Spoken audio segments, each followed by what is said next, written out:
Alhamdulillah. Alhamdulillah alladzi manna alaina bil Islam wa nawwara qulubana bil iman. Allahumma jannibna al kufra wal fusuqa wal isyan waj'alna minar rasyidin waj'alna min ibadika salihin. Ashhadu an la ilaha illallah wahdahu la syarika lah rabbul alamin wa ashhadu anna nabiyyana wa habibana Muhammadan abdullahi wa rasuluh al-mustafa al-amin wa ala alihi wa sahbihi wa man sar ala nahjihi wa ihtada bihadihi wa istanna bi sunnati ila yaumiddin amma ba'd. Fa ya ibadallah usikum wa iyaya bitaqwallah faqad faza man ittaqa.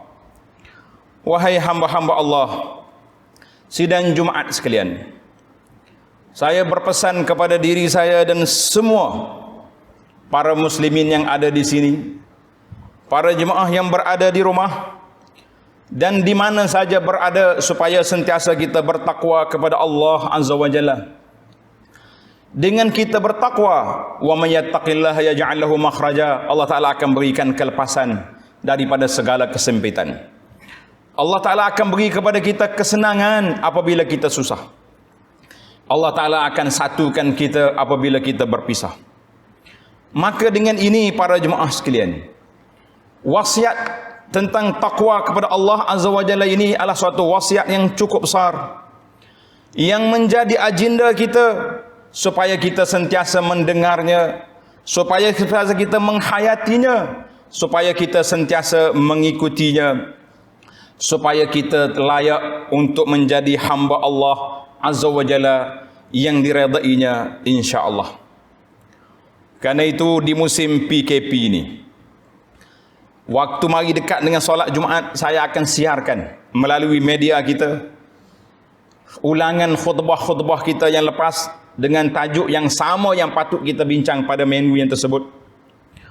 Mudah-mudahan sedikit sumbangan itu para jemaah yang berada di rumah yang terkepung dengan PKP mendapat manfaat daripadanya. Sidang jemaah sekalian, kita mengatakan alhamdulillah.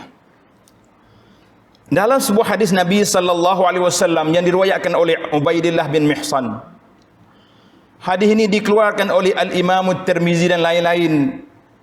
Sabda Nabi sallallahu alaihi wasallam, man asbaha minkum aminan fi sirbihi mu'afan fi jasadihi indahu qutu yaumihi faka'annama hizat lahud dunya. Maksudnya, siapa dia bangun pada waktu pagi aminan fi sirbihi, dia rasa aman, dia rasa tenang dalam dirinya, dalam keluarganya, di dalam rumah tangganya, kita masih lagi tenang. Jadi alhamdulillah, walaupun kita di saat Allah Ta'ala uji kita dengan sedikit ujian, dihantarnya kepada kita virus corona yang tidak nampak di mata, tapi ditakuti oleh seluruh dunia. Bagaimana kalau Allah hantar mari bala bencana yang nampak depan mata kita? Sebagaimana Allah Ta'ala gambarkan apabila berlakunya kiamat, iza zulzilatil ardu zilzalaha, apabila bumi digoncang, apabila langit terbelah, bintang-bintang bertaburan, tentulah di saat itu kita sangat ketakutan. Dengan virus corona yang kecil ini, dunia telah ketakutan. Sehingga ada orang mengatakan hasil daripada corona, banyak perkara-perkara yang tidak mampu dibuat oleh penguasa-penguasa di atas dunia, corona telah berkuasa. Kita tak mampu nak tutup tempat-tempat maksiat, tapi corona telah menutup tempat-tempat maksiat, tempat mungkar dan tempat segala perkara yang tidak baik. Ada orang tanya, ustaz, masjid macam mana? Masjid ditutup. Fabima kasabat aidikum, hasil daripada kerja buat kamu. Oleh kerana kamu lemah di dalam amar ma'ruf dan nahi mungkar. Oleh kamu tidak menjalankan tugas ketika kamu berkuasa. maka di saat itu Allah hantar mari makhluknya yang halus untuk menjalankan tugas, maka yang baiknya, yang tak baik, semua ditutup hasil daripada perbuatan manusia. Para jemaah sekalian, Nabi memperingatkan kita, bila kita bangun dalam keadaan kita rasa aman, tenang. Walaupun kita duduk terkurung di rumah kita PKP, tapi di sebelah kita ada isteri, di sebelah kita ada anak, di dapur kita ada makanan, kita boleh masih lagi berjalan ke sana sini mencari makanan dan buat pekerjaan, maka kita mengatakan itu aminan fi sirbihi, suatu nikmat yang jangan dilupa. Yang kedua, mu'afan fi jasadihi, tubuhnya sihat walafiat, kita tidak duduk di dalam kurungan COVID, bencana COVID, dalam kuarantin, di hospital ataupun dalam ICU, kita masih lagi di rumah. Bahkan yang duduk di hospital pun, kalau keadaan-keadaan biasa. Yang ketiga, wa indahu qutu yaumihi, Nabi kata dia masih lagi mempunyai makanan untuk hari tersebut. Bajet Allah Ta'ala kira satu hari, dia tak kira satu bulan, satu tahun, satu hari. Mu ada makanan hari ini. Nabi kata apa? Faka'annama hizat lahu dunya, seolah-olah dia telah memiliki dunia dan isi kandungan. Inilah syukur kita kepada Allah Azza wa Jalla. Maka para jemaah sekalian, saya rakamkan di sini peristiwa yang berlaku. Di saat kita sedang suasana dalam negara masih hangat dengan isu-isu pertukaran kerajaan dan sebagainya, ada yang jatuh, ada yang naik, tiba-tiba corona datang. Maka kerajaan telah mengisytiharkan pada hari Rabu 18 hari bulan Mac 2020 bersamaan dengan 23 bulan Rajab 1441, semua aktiviti perhimpunan tidak dibenarkan termasuk di masjid. Maka bermula, tuan-tuan tanda, bermulanya Jumaat 20 hari bulan Mac 2020, kita tidak lagi dapat datang ke masjid salat Jumaat.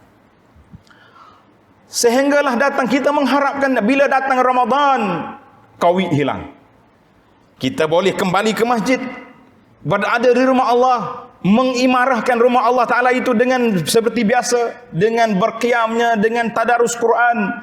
Tapi corona masih lagi tidak meninggalkan kita. Turun naik angka, hari-hari duk tengok, jam 5 petang duk tengok laporan daripada pihak kesihatan. Tengah hari kita tengok daripada keselamatan. Apa yang ada? Ramadan datang. Hampir Ramadan, PKP, peraturan kawalan pergerakan ditambah lagi. Kita mengharapkan setengah Ramadan, hilang, tak jalan. Sehinggalah sampai kepada hari Jumaat 22 Ramadan, naik taraf daripada PKP kepada PKPB. Maka pada saat itu dibenarkan solat Jumaat 4 orang. Terkejut imam-imam, macam mana 4 orang? Sepatutnya 40, dikurang jadi 4. Bagaimana kita nak solat Jumaat? Kita mengatakan itulah keluasan fiqh. Alhamdulillah, pada 29 Ramadan bersama dengan 22 Mei dibenarkan solat Jumaat 12 orang. Tak boleh kita nak panggil orang luar, cukup dengan jawatankuasa masjid. Kita kata alhamdulillah. Datangnya hari raya Aidilfitri 1 Syawal bersama dengan hari Ahad 24 Mei, 12 orang dibenarkan solat hari raya. Alhamdulillah.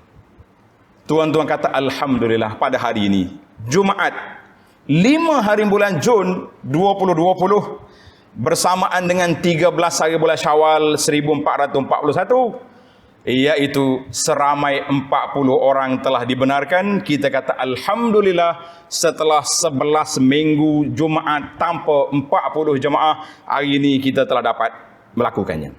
Maka para jemaah sekalian, inilah pentingnya nikmatul amni was sihah, besarnya nikmat keamanan dan nikmat kesihatan. Maka kerana itu, dua perkara ini kita mesti jaga. Yang pertama, kita jaga keamanan dalam negara kita. Kita sentiasa berdoa kepada Allah Azza wa Jalla supaya Allah Ta'ala, Allahumma aminna fi awtanina, ya Allah berikanlah keamanan kepada kami di dalam negara kami ini, supaya negeri kita ini sentiasa aman, sentiasa tidak ada pertumpahan darah, tidak ada perbalahan, tidak ada perkara-perkara yang berlaku sebagaimana dalam negara-negara lain. Di sebahagian negara atas dunia ini tembak menembak. Walaupun begitu, kita masih lagi tercalar keamanan kita dengan tembak-menembak dalam Facebook, tembak-menembak di antara penulis-penulis blogger-blogger, penulis cyber teropong upahan yang tidak takut pada Allah Azza wa Jalla, mereka sanggup tulis apa saja. Kemudian satu lagi nikmat yang perlu kita ingat, nikmat keamanan, dan juga satu lagi nikmat yang diperingatkan oleh Nabi sallallahu alaihi wasallam dalam sebuah hadis yang diriwayatkan oleh Sayyidina Abdullah bin Abbas radhiyallahu anhuma. Qala sallallahu alaihi wasallam, ni'matan maghbunun fihima katsirun minan nas. Dua nikmat yang manusia terpedaya, yang manusia tidak dapat menguruskannya dengan cara baik, iaitulah as-sihhatu wal faragh. Nikmat kita sehat dan nikmat kita mempunyai masa yang baik. Waktu kita sehat, kalau kita tidak uruskannya dengan cara yang baik, kita tidak dapat melakukan ibadat-ibadat dengan sempurna, kita tidak bekerja mencari rezeki dengan sebaik-baiknya, sehingga bila datang waktu kita sakit, pada waktu itu baru kita tahu, oh, aku sudah kehilangan. Kita nak tahu nikmat sehat, pergi melawat orang sakit, baru kita tahu. Kita nak tahu nikmat aman, kita pergi tengok negara-negara yang bergolak, baru kita tahu. Maka para jemaah sekalian, kesehatan yang kita ada, al-faragh, masa kosong yang kita Allah Ta'ala beri. Kerana itu di awal-awal PKP, saya telah mengeluarkan beberapa video dan juga ucapan-ucapan ringkas. Kita mengatakan tuan-tuan, termasuklah puan-puan yang istiqamah dengan masjid waktu tidak ada PKP dulu, solat berjemaah 5 waktu di masjid, solat Jumaatnya, bertadarus Qurannya, mengikuti majlis ilmunya. Apabila PKP datang, kita tak nak mampu ke masjid, alhamdulillah, Allah Ta'ala beri kepada kita pahala pencen penuh. Kerana itulah tabiat kita, itulah sikap kita sentiasa ke masjid. Tapi bila kita tak dapat pergi, maka pahala itu berterusan. Kita kata alhamdulillah. Ada setengah orang dia kata, ustaz saya baru nak mula. Kata nak mula mana boleh pencen. Orang kerja pun dia ada tempoh nak pencen. 20 tahun, berapa tahun. Tentera berapa tahun, polis berapa tahun, pegawai-pegawai kerajaan berapa tahun baru boleh pencen. Awak waktu PKP baru nak pergi masjid ambil pencen. Kita kata lah, tunggu habis PKP, nabda' min jadid, kita mula istiqamah, dan selepas daripada itu kita tunggu pahala pencen insya-Allah. Para jemaah sekalian, itulah nasihat saya, dua perkara yang mesti kita jaga, dua perkara yang mesti kita kawal, iaitulah nikmat keamanan dan juga nikmat kesihatan. Sebab waktu kita sihat, kalau kita guna betul-betul, waktu kita sakit nanti insya-Allah. Sebagaimana dalam sebuah hadis Nabi sallallahu alaihi wasallam, Nabi kita bersabda, Nabi mengatakan, ad walillahi malaikah, ada sekumpulan malaikat ini, nama dia lil masajidi autad. Bagi masjid-masjid itu ada tiang serinya, maka setiap masjid itu ada orang yang menjadi tiang seri, penyeri kepada masjid. Setiap waktu azan ada dia di masjid, setiap waktu solat ada dia di masjid, waktu kuliah ada dia di masjid. Itu dia panggil tiang seri. Malaikat sentiasa mencatat kedatangannya. Tetapi apabila sampai masanya dia sakit, malaikat tengok dia tak ada di masjid. Apabila PKP datang, kita tak boleh pergi ke masjid, pada saat itu malaikat mari cari kita di masjid. Di mana Haji Fulan? Di mana Fulan? Pada saat itu pengawal-pengawal kita beritahu dia tak dapat ke masjid kerana telah dikawal oleh corona COVID-19. Saya mengatakan insya-Allah pada saat itu malaikat ziarah kita di rumah. Malaikat akan mencari kita. Iza marad adu. Apabila kita sakit, malaikat akan pergi ziarah. Waktu kita terkurung, malaikat datang. Dan saya yakin dan percaya para jemaah sekalian, dengan musim corona ini kita telah ubah landscape di rumah kita. Dulu tak ada solat berjamaah, dulu tidak ada baca Quran, dulu tidak ada tazkirah. Tahun ini semuanya telah berlaku. Ada yang baca Quran, ada yang khatam Quran di rumah, dan ada suami bapa yang telah menjadi khatib, telah berkhutbah walaupun dalam keadaan tergagak-gagak, walaupun ketalutut depan anak kita, depan bini kita pun kita kata insya-Allah itu satu permulaan yang baik. Cuma pesanan saya kepada para jemaah sekalian, jangan sampai lepas habis corona masih lagi saya selesa dah, hamba pandai dah jadi tu imam, saya sudah pandai jadi khatib, tak mau pergi masjid. Kita kata lah, Ini hanya setakat waktu corona. Apabila corona sudah tidak ada hak lagi untuk tuan-tuan berada di masjid. Apabila azan dilaungkan, semuanya kita kembali ke rumah. A'udzubillahi minasyaitonirrajim. Wa naza'na ma fi sudurihim min ghillin tajri min tahtihimul anhar wa qalu alhamdulillahilladzi hadana li hadza wa ma kunna linahtadiya laula an hadana Allah. Barakallahu li wa lakum fil Qur'anil azim wa nafa'ani wa iyyakum bima fi ayati wa dzikril hakim. Aqulu ma tasma'un wa astaghfirullah li wa lakum fastaghfiruhu innahu huwal ghafurur rahim.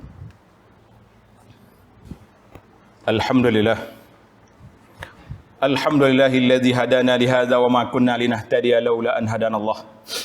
Asyhadu an la ilaha illallah wahdahu la syarikalah wa asyhadu anna Muhammadan abduhu wa rasuluh.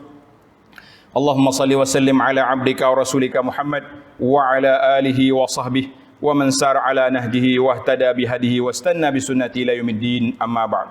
Fa ya ibadallah ittaqullah. Wahai hamba-hamba Allah, bertakwalah kepada Allah azza wa jalla.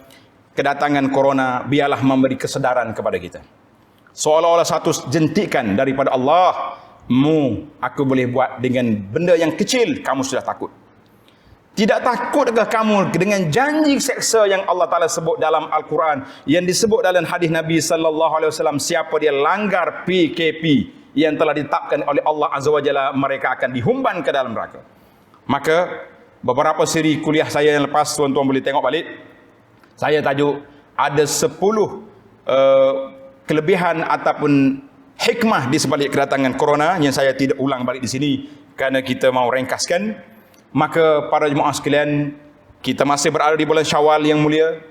Di antara tugas kita, sabda Nabi sallallahu alaihi wasallam, siapa yang berpuasa Ramadan kemudian diikuti dengan 6 hari bulan Syawal, faka'annama samad dahri, maka dia seolah-olah dia telah berpuasa selama setahun. Maka bagi jemaah yang belum lagi, yang sudah khatam 6 hari, kita kata hani'an lakum. Bagi yang masih, teruskan. Yang belum mula, ingat hari ini sudah 13. Bermakna kalau kita buat 6 hari, kita akan habis hampir-hampir masuk 10 hari Syawal. Jadi para jemaah sekalian, di saat ini kita nak pergi ke mana pun tak dapat. Rumah-rumah terbuka tidak ada, yang adanya rumah tertutup. Maka ambillah peluang yang besar ini untuk kita berpuasa bersama dengan keluarga. Mudah-mudahan Allah Ta'ala beri kepada kita pahala puasa setahun yang telah dijanjikan itu, insya-Allah. Maka pada hari Jumaat dan hari-hari yang lain, banyaklah selawat ke atas Nabi sallallahu alaihi wasallam kerana perintah Allah dalam Al-Quran, innallaha wa malaikatahu yusalluna 'alan nabiy ya ayyuhalladzina amanu sallu 'alaihi wa sallimu taslima. Allahumma salli 'ala Muhammad wa 'ala ali Muhammad kama shallaita 'ala Ibrahim wa 'ala ali Ibrahim fil 'alamin innaka Hamidum Majid.